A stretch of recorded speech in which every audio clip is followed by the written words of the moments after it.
வணக்கம் நண்பா, நான் உங்களுடைய அருண். இங்கிலீஷ் பார்க்கலாம் சேனல் மூலமா உங்களை யாரும் சந்திக்கிறதுல ரொம்பவே சந்தோஷம். இன்னைக்கு ரொம்பவே ஒரு முக்கியமான ஒரு வீடியோ.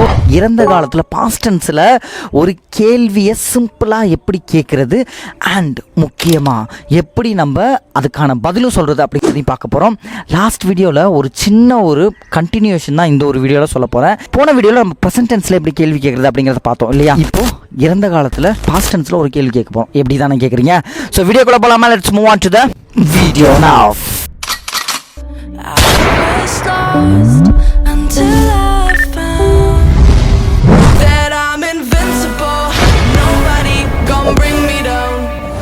டிட் அப்படிங்கிற ஒரு சின்ன ஒரு மேஜிக்கல் வேர்ட் நான் உங்களுக்கு கொடுக்குறேன், ஓகேங்களா? டிட் அப்படின்னா இறந்த கால வாக்கியத்தில் நம்ம டிட்டை யூஸ் பண்ணுறோம். டிட்டை வச்சு எப்படி ஒரு கொஷின் கேட்குறது அண்ட் அதோட ப்ரெசன்ட் வேர்ப் ஆட் பண்ணி ஒரு கேள்வியை ஃபார்ம் பண்ணிட்டு அதுக்கான பதிலையும் எப்படி சொல்கிறது அப்படிங்கிறத பார்க்கலாம்.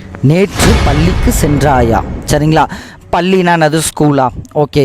சென்றாயா அப்படிங்கிறது போகிறதுக்கு என்ன? கோ. ஓகேங்களா? நேற்று பள்ளிக்கு சென்றாயா? அப்போது டிட்டை வச்சு தான் கேட்கணும்னு நான் உங்களுக்கு அந்த மேஜிக்கல் வேர்டு ஃபஸ்ட்டே சொல்லிட்டேன். டிட் யூ, நீங்கள் தானே ஸ்கூலுக்கு போகிறீங்க, அப்போ யூ தானே யூஸ் பண்ணணும், ஓகேங்களா? Did you go to school நேற்று அப்படின்னா எஸ்டர்டே, அவ்வளோதான், சிம்பிள். சரிங்களா? Did you go to school yesterday அப்படின்னு நான் கேட்குறேன். அப்படின்னா நேற்று பள்ளிக்கு சென்றாயா அப்படின்னு நான் கேட்குறேன். இப்போது அதுக்கு பதில் என்ன சொல்லுவீங்க? ஆமாம். இப்போ ரெண்டு விஷயம் நான் சொல்ல போகிறேன்.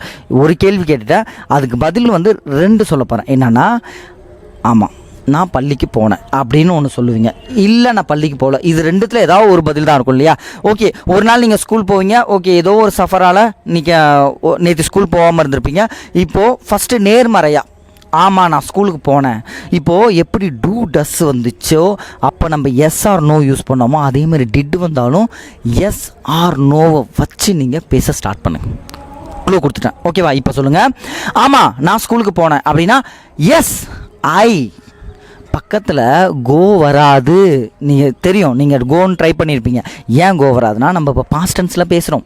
பாஸ்ட் டென்ஸில் பேசுகிறதுனால நம்ம டிட் அப்படிங்கிற ஒரு விஷயத்தை வச்சு கேள்வி கேட்டதுனால பாஸ்ட் டென்ஸ் கேள்வியாக ஆயிடுச்சு. எஸ்டர்டேவும் சேர்ந்து இருக்கிறதுனால அது பாஸ்ட் டென்ஸ் ஆயிடுச்சு. அப்போ கோவோட பாஸ்ட் வேர்ப், ப்ரெசன்ட் வேர்ப் வந்து கோ. அப்போ பாஸ்ட் வேர்ப் என்னது? கோவோட பாஸ்ட் வேர்பு வென்ட்டு. ஞாபகம் வச்சுங்க, ஓகேங்களா? இது என்ன ஒரு பாஸ்ட் வேர்ப்னு ஒன்று இருக்கா அப்படின்னு கேட்டிங்கன்னா இருக்குது ஃப்ரெண்ட்ஸ், ஓகேங்களா? அதிகபட்சமான ஒரு பாஸ்ட் வேர்பு வெறும் ஈடி மட்டும் ஆட் பண்ணுவோம். அதாவது வாக்குனா வாக்குடு, என்ஜாய் என்ஜாய்னா என்ஜாய்டு, அப்புறம் ஸ்லீப் அப்படின்னா ஸ்லீப்டுன்னு வராது, ஸ்லெப்ட் வரும், ஓகேங்களா? இது மாதிரி சின்ன சின்ன விஷயத்துக்கு ரன்னுக்கு ரென்னுடுன்னு வராது, ரேன் அப்படின்னு வரும். ஸோ இது மாதிரி சின்ன சின்ன விஷயத்துக்கு தான் நம்ம பாஸ்ட் வேர்பு மாறுபடும். பட் மேக்ஸிமம் பார்த்திங்கன்னா ஒரு 50% அப்படின்னு எடுத்துக்கிட்டோன்னு வச்சிங்களேன், இந்த ஒரு ப்ரெசன்ட் வேர்போடு ஈடி ஆட் பண்ணுறதா தான் இருக்கும். அப்படி இருக்கக்கூடிய வர்பாக வச்சு நீங்கள் பேச ஸ்டார்ட் பண்ணுங்கள். பிகினிங்கில் ஆரம்பத்தில் இருக்கீங்க அப்படின்னா கவலையப்படாதீங்க, அதை வச்சு ஸ்டார்ட் பண்ணுங்கள். யாரும் உங்களை தப்பெலாம் சொல்ல மாட்டாங்க, ஓகேங்களா? எல்லாரும் திடீர்னு நான் தப்பாக பேசிட்டேன், நேற்று நடந்த விஷயத்த நான் கோன்னு வச்சு தான் பேசிட்டேன் அப்படின்னா தப்பாக பேசினாலும் பரவாயில்ல ஃப்ரெண்ட்ஸ். ஃபஸ்ட்டு நம்ம பிள்ளைங்க, நம்ம பசங்க ஃபஸ்ட்டு பேசணும். இந்த வீடியோ பார்த்துட்டு இருக்கவங்க அவங்க எல்லாருக்குமே நான் சொல்கிறது என்னென்னா, இங்கிலீஷை எடுத்தோடனே கரெக்டாக பேசணும்னு நினைக்காதீங்க. ஃபஸ்ட்டு நீங்கள் தப்பாக தான் பேசணும். எவ்வளோ தப்பாக வேணாலும் பேசுங்க, எவ்வளோ மிஸ்டேக்ஸ் வேணாலும் பண்ணுங்கள். ஆனால் ஒரு கண்டிஷனில், ஒரு டைமில், ஒரு சுச்சுவேஷனில் நம்ம பேசுகிறது தப்பு, இன்னும் கொஞ்சம் கரெக்ஷன் பண்ணிக்கணும்னு உங்களுக்காக தோணும். அப்போ மறுபடியும் நம்ம சேனலுக்கு வாங்க, மறுபடியும் வீடியோஸ் பாருங்கள். எப்படி சேஞ்ச் பண்ணிக்கணும் அப்படிங்கிற எல்லா வீடியோஸும் நான் உங்களுக்காக ரெகுலராக போட்டுக்கிட்டே வந்திருப்பேன். ஸோ எவ்ரிதிங் உங்களை கரெக்ஷன் பண்ணுறதுக்காக, உங்களை அப்டேட் பண்ணுறதுக்காக நம்ம சேனல் இருக்கும். கவலையப்படாதீங்க. ஒரு கண்டிஷனில் நம்ம செய்கிறது தவறாக நம்ம பேசிகிட்ருக்கோம் அப்படின்னு தோணும் பட்சத்தில் நீங்களாகவே கரெக்ஷன் பண்ணிக்கிறீங்களா, ஒரு விஷயத்தை தேடி கண்டுபிடிச்சி கரெக்ஷன் பண்ணிக்கிறீங்களா, அது ரொம்ப நாள் மைண்டில் இருக்கும். இது உண்மை, நம்புங்க, நிச்சயமாக நம்புங்க, ஓகேங்களா? ஸோ ஃப்ரெண்ட்ஸ், எனக்கு இது ஒர்க் அவுட் ஆனிச்சு என்னோடய லைஃப் ஸ்டைலில். பட் ஒரு விஷயம் நான் சொல்கிறேன், நான் கரெக்டாக தான் பேசுவேன், பேசினோடனே கரெக்டாக தான் பேசுவேன், எடுத்தோடனே நான் அமெரிக்கா தான் போவேன் அப்படின்னு நினச்சிட்டு இருந்தீங்கன்னா ரொம்ப கஷ்டம். ஸ்டெப் பை ஸ்டெப்பாக மூவ் பண்ணுங்கள். தவறுதலாக பேசி அதுக்கப்புறம் பிழையை கரெக்ட் பண்ணுங்கள். ஒரு சின்ன குழந்தை மாதிரி தான் ஃப்ரெண்ட்ஸ். எப்படி ஒரு சின்ன குழந்தை தமிழ் பேசும்போதே, நம்மளை தாய்மொழி கற்றுக்கும்போதே ரொம்ப அந்த வார்த்தைகள் வந்து ரொம்ப பிழையாக இருக்கும். நம்ம சிரிப்போம், அந்த குழந்தைய பார்த்து சிரிப்போம் இல்லையா? ஸோ நம்மளை பார்த்தும் சிரிப்பாங்க. நம்ம ஒரு புது லாங்குவேஜ் கற்றுக்கும் போது நம்மளும் ஒரு குழந்தை மாதிரி தான், ஒரு பேபி மாதிரி தான். ஒரு குழந்தைய பார்த்து சிரிக்கிறாங்க, நம்ம அதை விட்டுட்டு அடுத்து நம்ம என்ன பேசுகிறோம், அவங்களோட நம்ம 2 வார்த்தை எக்ஸ்ட்ரா தான் பேசுகிறோம் அப்படின்னு நினச்சிட்டு போயிட்டே இருங்க. கண்டிப்பாக ஒரு டைமில் அவங்களோட நீங்கள் சூப்பராக பேசுங்க. டெஃபினட்டாக நிறைய பேர் நம்ம பசங்க அதான் பண்ணுறது. என்னென்னா இங்கிலீஷ் பேசினாலே சிரிக்கிறாங்க, அருண் ரொம்ப டிகிரேடாக இருக்குது, என்னால் பேச முடியல, எனக்கு ஒரு டிமோட்டிவேஷனாக இருக்குது அப்படின்னு சொல்லிகிட்ருக்கீங்க. பட் அதெல்லாம் நீங்கள் யோசிக்க வேணாம். நீங்கள் 2 வார்த்தை எக்ஸ்ட்ராவாக கற்றுக்குறீங்க. நீங்கள் 2 வார்த்தை தப்பாக பேசினாலும் பேசுகிறீங்க, ஆனால் அவங்க பேசலை. அதுதான் வித்தியாசம். சரிங்களா? பேச தான் ஒரு மொழி வரும், பழகத்தான் ஒரு லாங்குவேஜ் வரும். அதனால தான் நம்ம சேனல் பேர் இங்கிலீஷ் பழகலாம். நம்ம வீடியோ எண்டில் பார்த்தீங்கன்னா நம்மளுடைய ஃப்ரீ ஆன்லைன் அட்வைஸ் அப்படின்னு சொல்லிட்டு ஒரு நம்பரே கொடுத்துருக்கோம். சரிங்களா? அந்த நம்பருக்கு கால் பண்ணிங்க அப்படின்னா இந்தந்த விஷயங்களை எப்படி நம்ம கரெக்ஷன் பண்ணிக்கிறது, எந்தெந்த விஷயத்தில் நம்ம கான்வர்சேஷனில் ஆட் பண்ணணும், எந்தெந்த விஷயத்தை ஸ்டேஜ் ப்ரெசன்டேஷனில் ஆட் பண்ணணும், இது எல்லா விஷயங்களும் உங்களுக்கு ஃப்ரீ அட்வைஸாக கொடுக்கறதுக்கு நாங்கள் ரெடியாக இருக்கோம் ஃப்ரெண்ட்ஸ். ஓகேங்களா? ஸோ கவலைப்படாதீங்க, நீங்கள் இங்கிலீஷ் கற்றுக்கணும், பேசணும். அதுதான் எங்களுடைய டார்கெட். ஓகே ஃப்ரெண்ட்ஸ், இப்போ கம் டு த டாபிக். டிட்டை வச்சு ஒரு கேள்வி கேட்டேன்னா பதில் சொல்லும் பொழுது அதுக்கு பாஸ்ட் வெர்ப் தான் யூஸ் பண்ணும். Yes, I went to school yesterday. So போன வீடியோவில் நான் சொல்லியிருப்பேன் என்னன்னா, காலங்களை கேள்வியோட முதல்லையோ அல்லது கடைசிலையோ போடுங்க. அதே மாதிரி காலங்களை பதிலோட முதல்லையோ கடைசிலையோ போடுங்க. Yesterday I went to school அப்படின்னு சொல்லலாம், அல்லது ஐ வென்ட் டு ஸ்கூல் எஸ்டர்டே அப்படின்னு சொல்லலாம். ஓகேங்களா ஃப்ரெண்ட்ஸ்? Okay, clear. இப்போது அதே கொஷினுக்கு நான் பதில் எப்படி சொல்கிறேன் அப்படிங்கிறத பார்க்கலாமா? என்ன பதில் சொல்கிறேன்னா, எஸ்டர்டே ஐ டிட், அதுக்கு பக்கத்தில் not, did not. Yesterday I did not go to college. இந்த ஒரு விஷயத்தில் தான் நீங்கள் மைண்டில் வச்சுக்கணும், ரொம்ப தெளிவாக இருக்கணும். என்னன்னா டிட் நாட் வந்துச்சுன்னா, டிட்டு எங்கே வந்தாலும், இப்போ டிட்டை வச்சு தான் நான் கேள்வி கேட்டேன், பாஸ்ட் டென்ஸ்னு சொன்னேன். ஆனால் பக்கத்தில் என்ன வெர்ப் யூஸ் பண்ணேன்?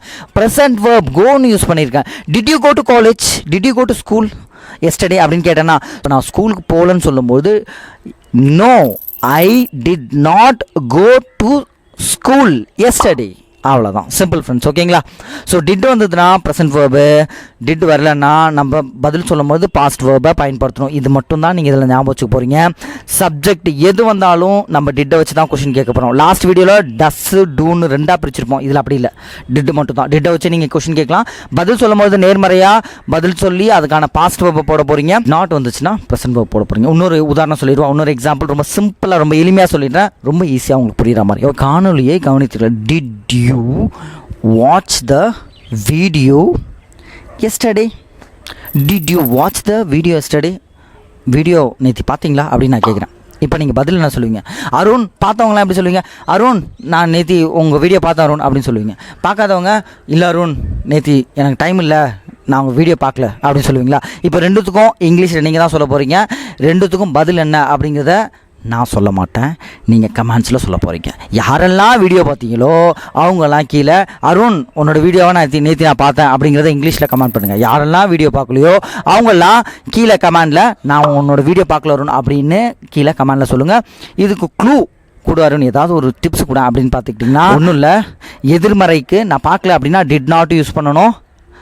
நீங்கள் பார்த்தீங்க அப்படின்னா வீடியோ பார்த்தேன் அப்படிங்கிறதுக்கு பாஸ்ட் வேர்ப் என்ன அப்படிங்கிறத யோசிச்சு நீங்கள் கீழே கமெண்ட் பண்ணுங்கள். இதுதான் உங்களுக்கு கொடுக்கக்கூடிய டிப்ஸ். ஓகே ஃப்ரெண்ட்ஸ், இந்த ஒரு வீடியோ உங்களுக்கு ரொம்ப யூஸ்ஃபுல்லாக இருக்கும்னு நம்புகிறேன். இந்த வாட்டு, வேறு, வென்னு, ஒய் அப்படின்னு போன வீடியோவிலே சொன்னியாரோன், அதை எப்படியாரோன் நம்ம இந்த டென்சஸில் ஆட் பண்ணுறது அப்படிங்கிறதானே கேட்டுட்ருக்கீங்க. அது உங்கள் மைண்டில் ஓடிட்டே இருக்கும். அடுத்த வீடியோவில் அதுக்கான விளக்கத்தை முழுசாக உங்களுக்கு சொல்லி கம்ப்ளீட் பண்ணுறேன். ஏன்னா அடுத்த வீடியோவில் உங்களுக்கு ஃப்யூச்சர் எப்படி நம்ம ஃப்யூச்சரில் ஒரு கேள்வி கேட்குறது, ஃப்யூச்சரில் எப்படி பதில் சொல்கிறது அப்படிங்கிறதையும் சிம்பிளாக நான் உங்களுக்கு சொல்லித்தர போகிறேன். ஸோ அதை நீங்கள் ரெகுலராக வாட்ச் பண்ணுங்கள். ஸோ நெக்ஸ்ட் வீடியோவில் கண்டிப்பாக எளிமையான ஒரு கேள்வியை எதிர்காலத்தில் எப்படி கேட்பது, எளிமையான ஒரு பதிலை எப்படி எதிர்காலத்தில் சொல்வது அப்படிங்கிறத தான் பார்க்க போகிறோம். இந்த வீடியோ உங்களுக்கு யூஸ்ஃபுல்லாக இருந்துச்சுன்னா ஒரே ஒரு லைக் பட்டன் மட்டும் கொடுத்துருங்க. குறிப்பாக நிறைய பேர் சப்ஸ்கிரைப் பண்ணாமல் பார்த்துட்ருக்கீங்க, அந்த சப்ஸ்கிரைப் பட்டன் மட்டும் தட்டி விட்டிங்கன்னா உங்களுக்கு நம்ம போடக்கூடிய வீடியோ ரெகுலராக நோட்டிஃபிகேஷன் வந்துட்டுருக்கோம். அண்ட் உங்களுக்கு என்ன வீடியோ வேணும் அப்படிங்கிறதையும் நீங்கள் நம்மளுடைய கமெண்ட் செஷனில் தாராளமாக சொல்லலாம். உங்களுடைய சஜஷனை நான் வேல்யூபிளாக எடுத்துக்கிட்டு ஃப்யூச்சரில் உங்களுக்காக அந்த ஒரு வீடியோ போடுவேன். நம்ம பிள்ளைங்க படிக்கிறவங்க மட்டும் இல்லாமல் படிப்பறிவு இல்லாதவங்களும் இங்கிலீஷை ரொம்ப எளிமையான லாங்குவேஜ் தான் புரிஞ்சு அவங்களும் பேசணும், அவங்களோட வாழ்வாதாரம் உயரணும், லைஃப்பில் பெரிய லெவலுக்கு அவங்க வரணும், அவங்களோட எக்கனாமிக் லெவல் ஸ்டேட்டஸ் இம்ப்ரூவ் ஆனிச்சுன்னா எனக்கு மிகப்பெரிய சந்தோஷம் ஃப்ரெண்ட்ஸ். So thank you friends. இந்த ஒரு நல்ல எண்ணத்தோட இந்த ஒரு வீடியோ கம்ப்ளீட் பண்ணிக்கிறேன். நெக்ஸ்ட் வீடியோவில் உங்களை வந்து பார்க்குறேன். அது வரைக்கும் bye from Arun. Take care, love you, cheers, bye bye. நான் யானை இல்லை, குதிரை. யானை விழுந்தா எந்திரிக்க ரொம்ப டைம் ஆகும், நான் குதிரை சக்கன் எந்திரிக்க. and I have to on to the week. நீங்க இருக்கிறத தாண்டி நான் இருக்கிறேன்.